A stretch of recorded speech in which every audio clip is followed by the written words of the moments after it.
Voici une question dont la réponse en fera réfléchir plusieurs. Est-ce que Dieu exauce nos prières parce que nous le méritons?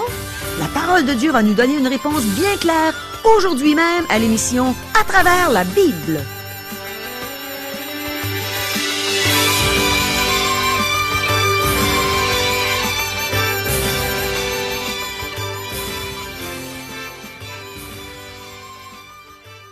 Chers auditeurs, pour en savoir davantage sur le contenu de cette émission, vous pouvez contacter en tout temps Radio Espoir via Internet à www.radioespoir.ca ou par téléphone, sans frais, au 1-877-l'Espoir, 1-877-537-7647. Bonjour, ici Caro. Je crois qu'on va de nouveau apprendre de belles choses au sujet de Dieu aujourd'hui, suite aux questions qu'on va poser à sa parole. Voici les questions. Pouvons-nous voir des aspects du salut dans l'Ancien Testament? Qu'est-ce que la Bible veut dire quand elle appelle Dieu un rocher? Méritons-nous les choses que nous demandons à Dieu par la prière?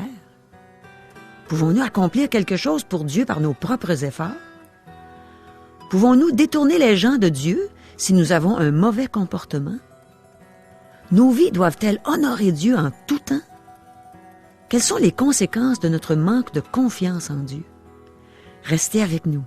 Le pasteur Jean Joly va nous apporter un très bon enseignement en réponse à toutes nos questions. De nouveau, on va trouver la réponse à toutes ces questions dans les Saintes Écritures. Mais premièrement, prions. Oui, Seigneur, tu as la réponse à toutes nos questions. Elles sont toutes là dans ta parole et tu nous as donné ton Esprit Saint pour pouvoir les comprendre. Enseigne-nous aujourd'hui. Fais-nous comprendre des choses profondes qu'on n'a jamais comprises avant. On compte sur toi, Seigneur. Amen. À toi, Régent. Merci beaucoup, Caro. À la dernière émission, nous avons vu Anne prier pour un garçon et lorsque l'Éternel lui accorda sa requête, elle lui consacra son fils. Anne a répandu son cœur devant l'Éternel, et c'est avec une assurance calme qu'elle fut exaucée, qu'elle est sortie du temple après qu'Élie l'eut prise pour une femme en état d'ébriété. Anne vint à Dieu avec son besoin, et il lui accorda un fils qui sera un instrument pour établir la royauté en Israël, en plus d'être le dernier juge. Anne exprime sa reconnaissance au Seigneur avec une prière prophétique où le Messie est mentionné pour la première fois. Examinons une des prières des plus merveilleuses que nous trouvons dans la Bible. Chers amis, débutons notre lecture. 1 Samuel chapitre 2, verset 1er. Anne pria et dit, « Mon cœur se réjouit en l'Éternel. Ma force a été relevée par l'Éternel. Ma bouche s'est ouverte contre mes ennemis. » Anne se réjouit dans l'Éternel, sa force. Elle se réjouit de la victoire qu'il lui a accordée sur ses ennemis, qui se moquaient d'elle, car elle était stérile. Elle se réjouit de son salut et la liberté que celui-ci lui accorde. 3 aspects de salut.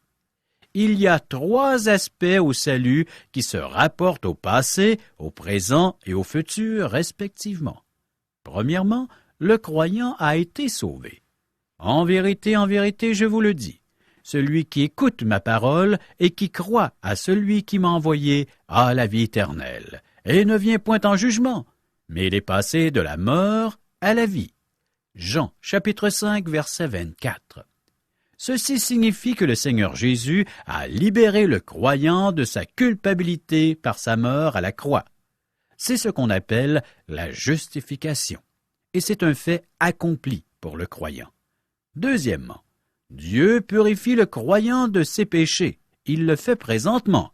Ainsi, le croyant est en voie d'être sauvé. C'est une transformation graduelle à l'image du Seigneur Jésus. C'est ce qu'on appelle la sanctification. C'est cet aspect du salut dont Anne fait l'expérience. Et troisièmement, finalement, le croyant sera sauvé de la mort spirituelle. Bien-aimés, nous sommes maintenant enfants de Dieu, et ce que nous serons n'a pas encore été manifesté. Mais nous savons que, lorsqu'il paraîtra, nous serons semblables à lui, parce que nous le verrons tel qu'il est. 1 Jean chapitre 3, verset 2. cette transformation se produira dans l'avenir. Nous l'appelons la glorification. Donc, le croyant a été sauvé, justification, il est en train d'être sauvé, sanctification, et il sera sauvé, glorification. Anne se réjouissait de son salut. Le prophète Jonas a dit, « Le salut vient de l'Éternel ». Jonas, chapitre 2, verset 10. Cette affirmation est reprise plusieurs fois dans le livre des Psaumes. Le salut nous est donné par la grâce, uniquement par la grâce de Dieu. Nous sommes justifiés gratuitement par la grâce de Dieu. C'est un don de Dieu. Un don gratuit. La Bible insiste. Il n'y a rien en nous qui nous permet de mériter le salut de Dieu. Dieu nous sauve parce qu'il nous aime. Le pécheur est sauvé uniquement par le moyen de la foi, placé dans le don gratuit de Dieu, dans sa grâce. Verset 2. Nul n'est saint comme l'Éternel. Il n'y a point d'autre Dieu que toi. Il n'y a point de rocher comme notre Dieu. Notre Dieu est un rocher, chers amis. Dans l'Ancien Testament, l'Éternel est appelé un rocher. Dans le Nouveau Testament, le Seigneur Jésus est appelé la pierre angulaire. 1 Pierre, chapitre 2, verset 6. Dans l'Évangile de Matthieu, chapitre 16, verset 18, Jésus a dit en parlant de lui-même, « Sur ce roc, je bâtirai mon Église. » Matthieu, chapitre 16, verset 18. Le rocher sur lequel Anne s'est appuyée est le même sur lequel nous nous appuyons aujourd'hui. Il n'y a pas d'autre rocher que notre Dieu. Verset 3. Ne parlez plus avec tant de hauteur, que l'arrogance ne sorte plus de votre bouche, car l'Éternel est un Dieu qui sait tout, et par lui sont pesées toutes les actions. Nous recevons tout par grâce, et uniquement par grâce. Lorsque nous nous approchons de Dieu dans la prière, nous devons être prudents, mes amis. Que notre orgueil ne nous fasse pas trébucher. Soyons conscients, chers amis, du fait que nous ne pouvons pas rien réclamer de Dieu en nous appuyant sur nos mérites. Souvent, des gens disent « Pourquoi Dieu n'a-t-il pas répondu à ma prière ?» Dieu ne nous doit rien. Par contre, si nous avons reçu le Seigneur Jésus comme Sauveur, nous pouvons nous approcher de Dieu en son nom. Dieu entend nos prières si elles sont conformes à sa volonté. Versets 4 à 6. L'arc des puissants est brisé, et les faibles ont la force pour ceinture. Ceux qui étaient rassasiés se louent pour du pain, et ceux qui étaient affamés se reposent. Même la stérile enfante 7 fois, et celle qui avait beaucoup d'enfants est flétrie. L'Éternel fait mourir et il fait vivre. Il fait descendre au séjour des morts et il en fait remonter. Dieu donne la vie, il est la source de vie. Le Seigneur a donné et l'Éternel a ôté. Que le nom de l'Éternel soit béni. Job, chapitre 1er, verset 21. Seul Dieu peut donner la vie, et seul Dieu a le droit de la reprendre. Dieu a exercé son droit de reprendre la vie dans le cas d'Ananias et de Saphira, le couple qui a menti au Saint-Esprit dans Actes chapitre 5. Il ne s'excuse pas du fait qu'il a l'intention de juger les méchants. Ils mourront et ils seront séparés de Dieu pour l'éternité. Dieu ne s'excuse pas pour ce qu'il fait. Pourquoi? Parce que l'univers lui appartient et nous sommes ses créatures. Il dirige l'univers selon son gré. C'est merveilleux que nous puissions nous prosterner devant ce Dieu et être bénis par lui si nous sommes disposés à marcher dans ses voies et selon ses principes. Versets 7 à 9. L'Éternel appauvrit et il enrichit. Il abaisse et il élève. De la poussière, il retire le pauvre. Du fumier, il relève l'indigent, pour les faire asseoir avec les grands. Et il leur donne en partage un trône de gloire. Il gardera les pas de ses bien-aimés. Mais les méchants seront réduits au silence, car l'homme ne triomphera point par la force. Chers amis, nous ne pouvons rien de nous-mêmes. Les humains, par leurs propres efforts, leur puissance et leur force, ne pourront jamais rien accomplir pour Dieu. Les chrétiens ont besoin de se rendre compte de cette vérité. Ce qui sera récompensé et accepté par Dieu, c'est seulement ce que nous faisons par la puissance du Saint-Esprit. Nous devons apprendre à dépendre de l'Esprit de Dieu et à nous reposer sur lui. Verset 10. Les ennemis de l'Éternel trembleront. Du haut des cieux, il lancera sur eux son tonnerre. L'Éternel jugera les extrémités de la terre. Il donnera la puissance à son roi et il relèvera la force de son oint. C'est le premier verset de la Bible à utiliser le mot « oint », qui est le mot « Messie » en hébreu. En grec, le mot « Messie » traduit « Christos ». C'est de là que vient le nom « Christ ». Ce mot est en fait un titre de Jésus, mais pas véritablement un nom. Dieu se prépare à transformer la nation d'Israël en un royaume, en établissant un roi. Il en est ainsi car le peuple rejette la théocratie. Versets 11 et 12.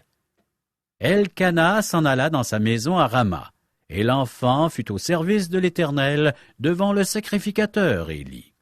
Les fils d'Élie étaient des hommes pervers, ils ne connaissaient point l'Éternel. Samuel n'était pas dans un environnement sécuritaire, même s'il faisait le service du tabernacle. Ce jeune garçon a besoin des prières de sa mère et de la main bienveillante de Dieu. Versets 13 à 17. Et voici quelle était la manière d'agir de ces sacrificateurs à l'égard du peuple. Lorsque quelqu'un offrait un sacrifice, le serviteur du sacrificateur arrivait au moment où l'on faisait cuire la chair, tenant à la main une fourchette à 3 dents. Et il piquait dans la chaudière, dans le chaudron, dans la marmite ou dans le pot. Et tout ce que la fourchette amenait, le sacrificateur le prenait pour lui. C'est ainsi qu'ils agissaient à l'égard de tous ceux d'Israël qui venaient là à Silo. Même avant qu'on fasse brûler la graisse, le serviteur du sacrificateur arrivait et disait à celui qui offrait le sacrifice, « Donne pour le sacrificateur de la chair à rôtir. Il ne recevra de toi point de chair cuite, c'est de la chair crue qu'il veut. » Et si l'homme lui disait, « Quand on aura brûlé la graisse, tu prendras ce qui te plaira. » Le serviteur répondait, « Non, tu donneras maintenant, sinon je prends de force. » Ces jeunes gens se rendaient coupables devant l'Éternel d'un très grand péché, parce qu'ils méprisaient les offrandes de l'Éternel. Détournons-nous des personnes de Dieu? Les fils d'Élie n'étaient pas honnêtes. Leur conduite a détourné des personnes de Dieu. Mes amis, soyons prudents avec le péché dans nos vies et dans nos assemblées. Nous pouvons éloigner les gens de Dieu. Versets 18 à 21. Samuel faisait le service devant l'Éternel, et cet enfant était revêtu d'un éphod de lin. Sa mère lui faisait chaque année une petite robe, et la lui apportait en montant avec son mari pour offrir le sacrifice annuel. Élie bénit Elkana et sa femme en disant, « Que l'Éternel te fasse avoir des enfants de cette femme, pour remplacer celui qu'elle a prêté à l'Éternel. » Et ils s'en retournèrent chez eux. Lorsque l'Éternel eut visité Anne, elle devint enceinte, et elle enfanta 3 fils et 2 filles. Et le jeune Samuel grandissait auprès de l'Éternel. Dieu fut bon avec Anne. Il lui accorda 5 autres enfants, mais elle n'oubliait pas Samuel qui grandit devant l'Éternel, malgré son environnement. Versets 22 et 23. Il y était fort âgé, et il apprit comment ses fils agissaient à l'égard de tout Israël. Il apprit aussi qu'il couchait avec les femmes qui s'assemblaient à l'entrée de la tente d'assignation. Il leur dit, « Pourquoi faites-vous de telles choses? Car j'apprends de tout le peuple vos mauvaises actions. » La conduite des fils d'Élie était scandaleuse, Mais malheureusement, Élie était indulgent envers ses fils. Il ne leur a donné qu'une petite tape sur le poignet. Verset 24. Non, mes enfants, ce que j'entends dire n'est pas bon. Vous faites pécher le peuple de l'Éternel. Le peuple suivait l'exemple des deux prêtres. Élie n'a pas pris aucune mesure pour corriger la situation. Il était vraiment trop indulgent. Versets 25 à 29. Si un homme pêche contre un autre homme, Dieu le jugera. Mais s'il pêche contre l'Éternel, qui intercédera pour lui? Et ils n'écoutèrent point la voix de leur père, car l'Éternel voulait les faire mourir. Le jeune Samuel continua à grandir, et il était agréable à l'Éternel et aux hommes. Un homme de Dieu vint auprès d'Élie et lui dit, « Ainsi parle l'Éternel. Ne me suis-je pas révélé à la maison de ton père lorsqu'ils étaient en Égypte, dans la maison de Pharaon? Je l'ai choisi parmi toutes les tribus d'Israël pour être à mon service dans le sacerdoce, pour monter à mon autel, pour brûler le parfum, pour porter l'éphod devant moi. Et j'ai donné à la maison de ton père tous les sacrifices consumés par le feu et offerts par les enfants d'Israël. Pourquoi foulez-vous aux pieds mes sacrifices et mes offrandes que j'ai ordonné de faire dans ma demeure? Et d'où vient que tu honores tes fils plus que moi, afin de vous engraisser des prémices de toutes les offrandes d'Israël, mon peuple? » Élie n'a pas honoré Dieu comme il aurait dû, et Dieu va lui ôter son ministère. Maintenant, Dieu établira un prêtre prophète pour remplacer Élie et ses fils. Ce sera ce jeune homme du nom de Samuel. Verset 30. C'est pourquoi voici ce que dit l'Éternel, le Dieu d'Israël. J'avais déclaré que ta maison et la maison de ton père marcheraient devant moi à perpétuité. Et maintenant, dit l'Éternel, loin de moi, car j'honorerai celui qui m'honore, mais ceux qui me méprisent seront méprisés. Nos vies doivent honorer Dieu. Assurons-nous que nos vies honorent Dieu. Nous lisons dans le psaume 107, versets 1 et 2. « Louez l'Éternel, car il est bon, car sa miséricorde durera toujours. Qu'ainsi disent les rachetés de l'Éternel, ceux qu'il a délivrés de la main de l'ennemi. » Les rachetés de l'Éternel doivent parler et glorifier Dieu. Oui, chers amis, le racheté doit témoigner et apporter la bonne nouvelle à ceux de son entourage. Versets 31-34. Voici, le temps arrive où je retrancherai ton bras et le bras de la maison de ton père, en sorte qu'il n'y aura plus de vieillard dans ta maison.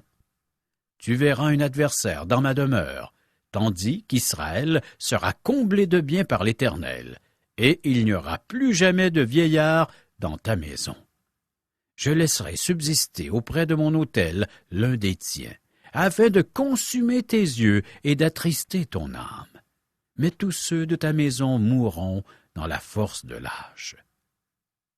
Au fur et à mesure que nous progresserons dans notre étude de l'Ancien Testament, nous verrons que toutes ces prophéties se sont accomplies. Il y a toujours des conséquences à déshonorer Dieu. Soyons prudents avec nos enfants et ne soyons pas trop indulgents. Si nous ne jugeons pas nous-mêmes et ne nous détournons pas du péché, c'est Dieu qui le fera. Disciplinons et enseignons nos enfants dans les voies de Dieu.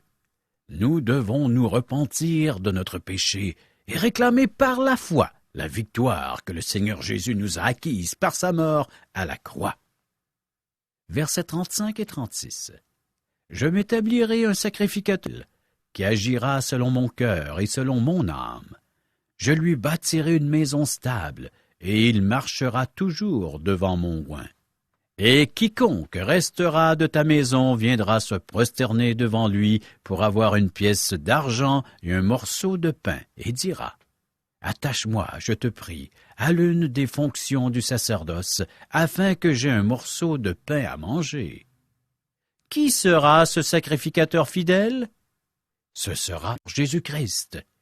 Christ signifie « oint », C'est le mot grec pour Messie. Le Seigneur Jésus a toujours agi conformément à la volonté de son Père. Au verset 10 de la prière d'Anne, loin est présenté comme un roi. Le Messie qui viendra sera un roi. Moïse en a parlé comme un prophète, et dans 1 Samuel, il est présenté comme un prêtre. Le Seigneur Jésus-Christ a exercé les fonctions de roi, de prophète et de sacrificateur. Il est le seul à l'avoir fait. Oui, chers amis, Jésus-Christ est le prophète, le sacrificateur et le roi. Maintenant, nous allons aborder le 3e chapitre. Ce chapitre nous raconte l'appel de Samuel. C'est le début d'un changement majeur dans le style de gouvernement de la nation d'Israël. La période des juges se termine et le Seigneur ne gouvernera plus par les prêtres. Maintenant, Dieu suscite un prêtre prophète. Samuel va oindre 2 rois, Saül et David. Dieu ne s'adressera jamais directement à un roi. Il leur parlera toujours par la bouche d'un de ses prophètes. Débutons la lecture d'1 Samuel chapitre 3, verset 1er. Le jeune Samuel était au service de l'Éternel devant Élie. La parole de l'Éternel était rare en ce temps-là. Les visions n'étaient pas fréquentes. Selon l'historien Joseph Flavius, Samuel devait maintenant avoir environ 12 ans. C'est donc un jeune homme qui était au service de l'Éternel. Un jeune enfant de 4 ans ne servira pas dans le tabernacle. Alors c'est un jeune homme d'environ 12 ans. Nous avons tout un contraste entre Anne et Élie. Anne, une femme qui craignait Dieu, lui a demandé un fils qu'elle a consacré à l'Éternel son Dieu. Celui-ci en fera le premier prêtre prophète. Par contre, Élie, le grand prêtre, a honoré ses fils plus que Dieu. Dieu lui suscitera un remplaçant et fera mourir ses 2 fils le même jour. Dieu nous demande de lui faire confiance. Si nous refusons, nous devons être prêts à en accepter les conséquences. Oui, chers amis, il y aura toujours des conséquences suite à nos gestes. Soit que nous obéissions à la volonté de Dieu, et par le fait même, nous recevrons sa bénédiction, ou si nous désobéissons à sa volonté, nous en recevrons aussi les conséquences, soit la malédiction. Aujourd'hui, Dieu place devant nous la bénédiction et la malédiction.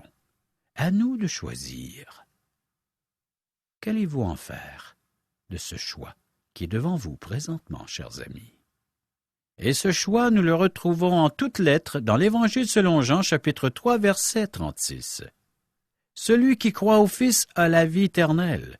Celui qui ne croit pas au Fils ne verra point la vie, mais la colère de Dieu demeure sur lui. » La condition pour recevoir la bénédiction ou les bienfaits de Dieu, c'est de croire ou de recevoir le Fils, le don de Dieu, le Fils Jésus, le Christ, loin, le Messie, celui que Dieu s'est choisi. Il nous invite maintenant à le recevoir. Et si nous le refusons, il ne reste que la malédiction, chers amis. Je vous encourage à faire le choix, le bon choix. Chers amis, prochaine émission, 1 Samuel, chapitre 3, verset 1er à chapitre 5, verset 12. Merci, Régent. Pour certains, c'était peut-être décevant d'apprendre aujourd'hui qu'on ne mérite rien de ce que Dieu nous accorde en réponse à nos prières. Mais pour d'autres, c'était sûrement réconfortant de l'entendre. Je m'explique. Si une personne croit qu'elle mérite d'aller au ciel après la mort, c'est certain qu'elle n'y ira pas, puisque la parole de Dieu nous enseigne que c'est grâce au mérite de Jésus seul qu'on peut recevoir le don gratuit de la vie éternelle. Alors, tant qu'on pense qu'on peut gagner notre ciel, on passe à côté de la grâce de Dieu qui, lui, veut nous donner la vie éternelle en cadeau. Je pense que la personne qui pense qu'elle mérite d'aller au ciel est la même qui pense qu'elle mérite les choses qu'elle demande à Dieu. Mais si une personne a reçu le don gratuit de la vie éternelle, en mettant toute sa confiance en Jésus seul, reconnaissant qu'on est tous des pécheurs qui ont besoin du pardon de Dieu, ce pardon qu'il nous accorde quand on se repent et qu'on reçoit Jésus comme Sauveur et Seigneur, eh bien cette personne croit aussi que tout ce que Dieu lui accorde par la prière est un cadeau immérité que Dieu lui donne, simplement parce qu'il l'aime inconditionnellement. C'est tellement merveilleux de réaliser que Dieu nous aime à ce point-là.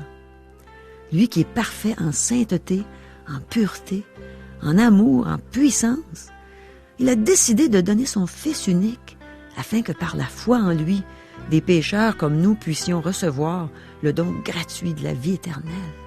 Et en plus, pendant le temps où nous vivons sur cette terre, il nous dit « Demandez et vous recevrez ». Il aime qu'on lui fasse part de tous nos besoins, comme les petits-enfants qui demandent à leur papa de leur donner quelque chose, confiants qu'il les aime trop pour leur dire non, à moins que la chose ne soit pas pour leur bien.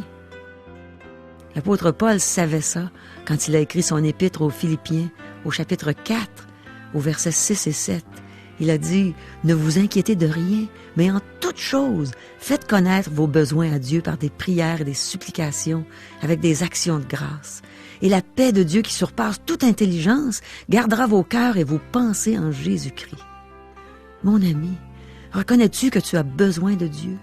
Que tu as besoin du sacrifice de Jésus à la croix pour pouvoir t'approcher de Dieu? Dieu veut te donner tout ce dont tu as besoin sur cette terre.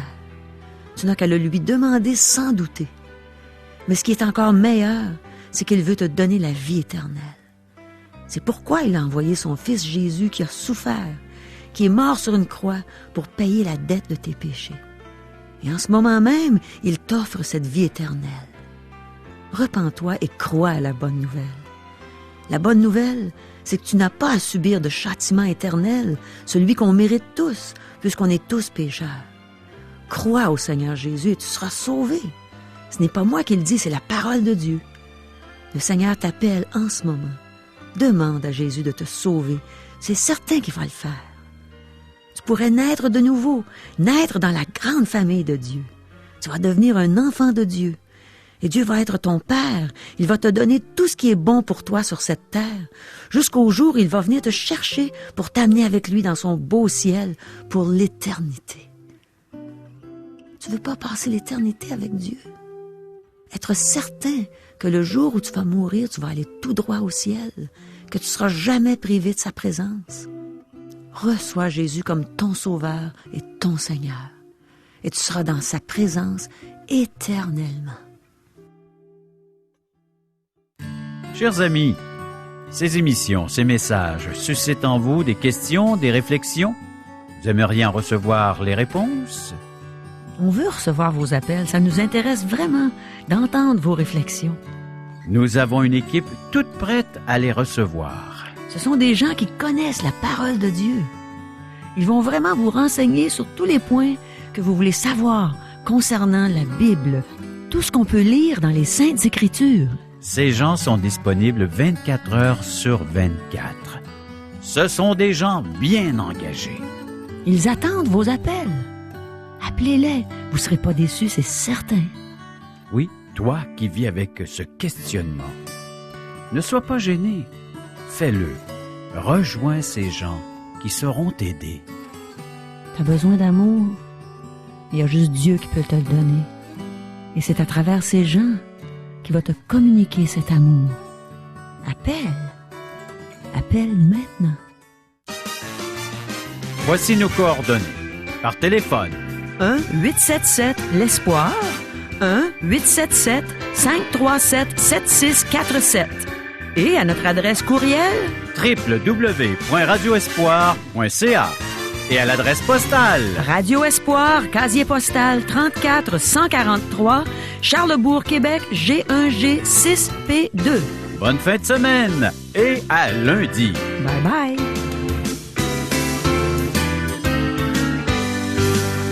Cette émission vous a été présentée par Radio Espoir.